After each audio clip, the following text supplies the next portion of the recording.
Hello, सम्माननीय सभामुख महोदय, सम्माननीय प्रधानमन्त्रीज्यू, निकै लामो समय पछाडि आज प्रश्न गर्नु पाइयो।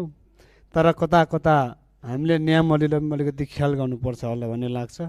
विधि र विधिको शासन हामीले कायम गर्नुपर्छ भन्दै म यहाँ 3-4 प्रश्न राख्न चाहन्छु। सबैभन्दा पहिला सुकुम्बासी र यो अव्यवस्थित समस्या लामो समयदेखि चर्किँदै आएको यो व्यवस्थापन साँच्चै नै सामाजिक सञ्जालमा मात्र हुन्छ कि व्यवहारमा हुन्छ, यो कहिलेसम्म हुन्छ भन्न चाहन्छु। दोस्रो प्रश्न, नेपालमा सहकारीमा ठुलो घोटाला भयो, ठुलो तपाईँको समस्या उत्पन्न भयो, थुप्रै आन्दोलन भयो। यो जीवी राई भन्ने जस्तै जीवी राई लगायत अन्य चाहिँ थुप्रै सहकारी ठगीहरू गर्ने कहिले पक्राउ हुन्छ, स्पेसली जीवी राई। दोस्रोमा भदौको 23-24 को जेनजी आन्दोलन भएका घटनामा मानव अधिकारले तयार पारेको प्रतिवेदन लगायत भर्खरै मात्रै सम्माननीय प्रधानमन्त्रीज्यूले भन्नुभयो अन्य आन्दोलनहरूमा भएको जति पनि घटनाहरूलाई चाहिँ छानबिन गर्छौँ भन्नुभयो। यो कहिलेसम्म हामीले साँच्चै नै यसको चाहिँ यो घटना चाहिँ यसरी भएको छ भनेर चाहिँ परिणाममा देख्न सक्छौँ, त्यो प्रश्न गर्न चाहन्छु।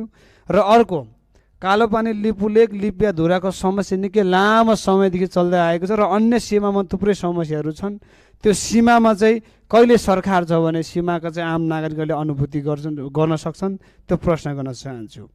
र मैले सम्माननीय प्रधानमन्त्रीज्यूको कार्यकक्षमा आएर यो बाँदर व्यवस्थापनको चाहिँ ठुलो जो हामीले चाहिँ 3टा उपायसहित सम्माननीय प्रधानमन्त्रीज्यूको कार्यकक्षमा आएर मैले लिखित रूपमा दिएको थिएँ। हामीले स्वाधीन र राष्ट्रवादको कुरा गरिरहँदाखेरि चाहिँ कृषि र किसान बिना हामीले स्वाधीन देश चाहिँ परिकल्पना गर्नु सक्ने जस्तो मलाई लाग्दैन। यो बाँदर व्यवस्थापन कहिले हुन्छ भन्न चाहन्छु। यसमा श्रेष्ठ सबैजना लाग्नुपर्छ, यो हाँस्ने कुरा होइन, यो श्रेष्ठ कुरा छ, लाखौँ किसानसँग जोडिएको कुरा। हस्, धन्यवाद। बाँकी कुरा फेरि अब अर्कोमा गरौँला। र एउटा कुरो, यो चाहिँ नेवालीको 56 को 15 जनाले कम्तीमा सोध्ने भन्ने छ, हाम्रो अरू साथीले पनि सोध्न चाहनुहुन्छ होला। सभामुख महोदय, यो नेवालीले चाहिँ कार्यान्वयन गर्नुपर्छ होला। धन्यवाद। सम्माननीय प्रधानमन्त्री।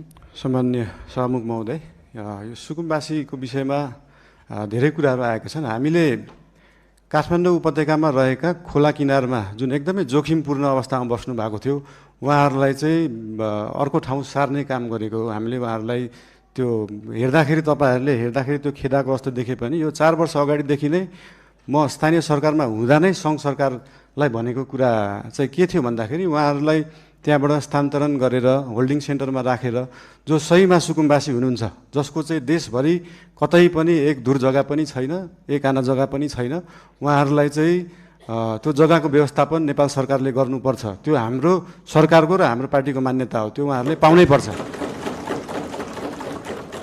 तर काठमाडौँ उपत्यकामा बसेकालाई किन एकदम प्रायोरिटी दिएर हटाइयो भन्दाखेरि विगतका धेरै वर्षहरूमा बाढी आउँदाखेरि उहाँहरूको घर डुबानमा पर्ने र उहाँहरूको स्वास्थ्य अवस्था पनि एकदमै नाजुक थियो। उहाँहरूको सेनिटरी अवस्था, उहाँहरूको त्यो वासरुम टोइलेटको व्यवस्था त्यसको निकासा सिधै खोलामा थियो र उहाँहरूबाटै निस्केको त्यो फोहोरको दुर्गन्धले फेरि उहाँहरू नै बिरामी परिराख्नु भएको थियो। त्यसले गर्दाखेरि उहाँहरू बिरामी पनि परिराख्नु भएको थियो।